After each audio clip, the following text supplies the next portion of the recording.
and welcome to my channel, or welcome back if you're a returning viewer. I'm Maisie, and this is Maisie with a Z, and it's been a while. I have not posted a video since my September TBR. It's now November 19th.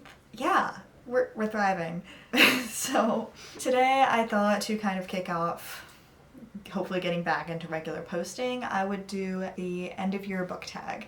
To be so honest, I don't remember if I did this last year. Let me check. It does not look like I did this last year. I did not prepare for this as well as I should have, y'all. So I'm doing the end of year book tag, which was started by Ariel Bissett, I believe. Maybe, probably. If so, I will link the original video in the description. This has been going around the book community for years and years and years. Super excited to do it, and yeah, it's gonna be a pretty quick video, so without further ado, let's go ahead and get into it. The first question is, are there any books you started this year you need to finish? And yes, very much so. I have my laptop here. I'm currently reading Gilded by Marissa Meyer. I'm currently reading Much Ado About Margaret, which is an ERC I desperately need to finish. I need to finish my reread of Pride and Prejudice, which is my second reread of this year.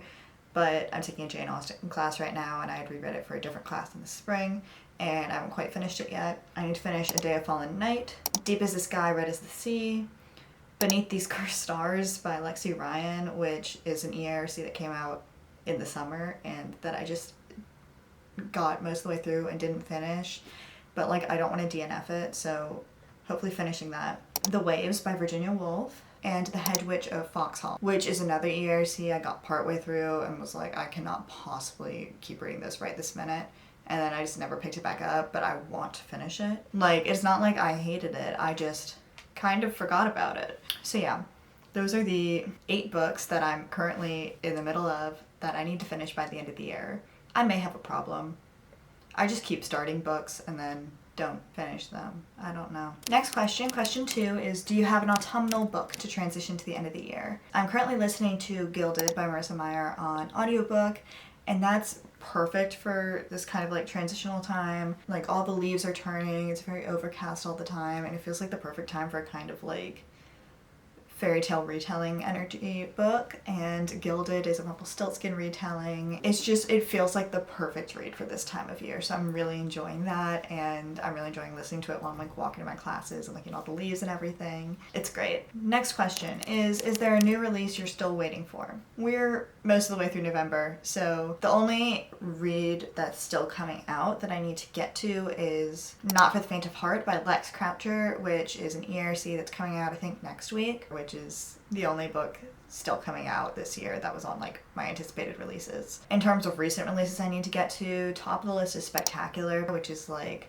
a Caraval holiday novella. There are some other books that were very anticipated reads throughout the year that I just didn't get to, which we'll be talking about now, because the next question is, what are 3 books you want to get to by the end of the year? My priorities for this are Emily Wilde's Map of the Otherlands, where Emily Wilde's Encyclopedia of Fairies was like one of my absolute favorite reads of last year. I adored it. I was so excited for this book, and I just haven't read it because I kept waiting and waiting for the perfect time, and then I never felt like it was the perfect time, and I just need to read it. Like, I need to get over whatever's blocking me and just read it, because I know I'm going to love it so much. Then we have The Second Son by Adrienne Tooley. This is the sequel to The Third Daughter, which I loved. It's like magic sapphic girls, and I love them, and I love Adrienne Tooley's writing, where she's always exploring these very deep emotional questions through the lens of YA fantasy, and I just think it's a really unique approach to YA fantasy in the genre right now, and I just love her books so much. I'm so excited for this. I have no reason for not having gotten to it so far, because it came out in July and I loved The Third Daughter. And then we have The Twilight Garden, which is by Sarah Nisha Adams. It's her second book. Her first book was The Reading List, and that was my favorite read of 2022. I adored it so much.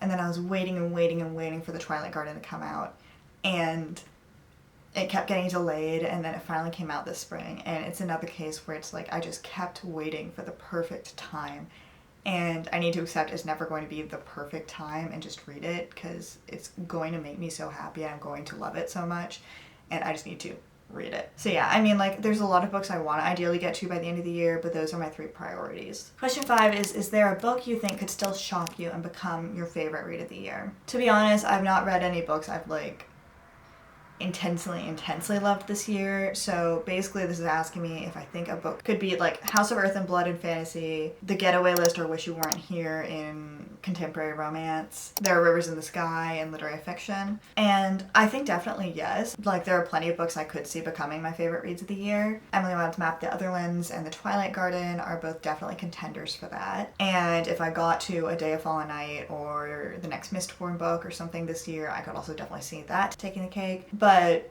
none of those would be surprising to me, given that they're all by authors I absolutely adore. So in terms of books I plan to get to by the end of the year that I think would surprise me to become a favorite, but that I could definitely see the potential for, would be, I think, Once Upon a River or maybe The Phoenix Keeper. Once Upon a River is like fairy tale storytelling, magical realism, historical fiction, and The Phoenix Keeper is sapphic cozy fantasy and set at like a magical creature nature preserve, and I could definitely see myself loving either of those a lot, but those would be more unexpected than the other possibilities I listed, which are all by authors I already know and love. Question 6 is, have you already started making plans for 2025? My big plan for this is to have fewer plans, where I set big goals for myself for 2024. I wanted to be currently reading fewer than 50 series.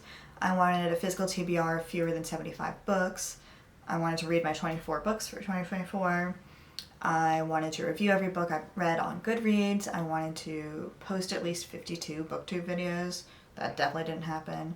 And find a good rhythm for my blog and Bookstagram. And to be honest, I really accomplished none of those, and I'm not on track to have accomplished any of them. My physical TBR is way too big. I don't think I've meaningfully reduced the number of series I'm reading. I've definitely not done any of the last few goals about reviewing or booktube or anything.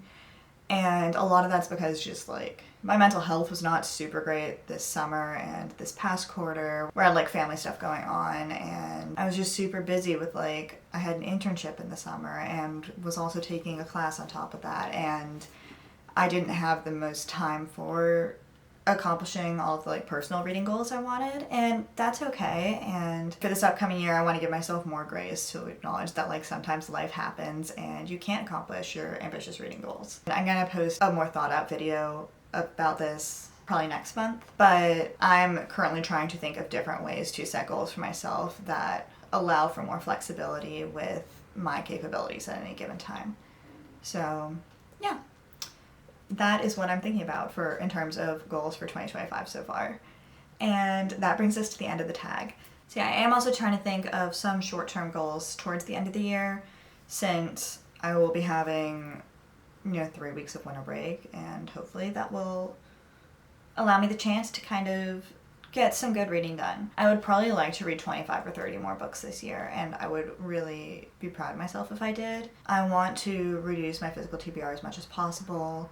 I also want to do some purging of my physical TBR, where like there are books on here that like I bought years ago at a very different time in my life, and like, to be honest, I'm just not super interested in anymore, and I'd like to get rid of those and put them in little free libraries or something, and that will be that goal. But mostly just like kind of doing what I can with the goals I made for myself this year, while acknowledging like I did my best with the mental capacity I had, and I can only do what I can do at this point. Thanks so much for watching this video. If you're still here, please like, comment, and subscribe if you want to see more videos from me. I really appreciate any and all of that.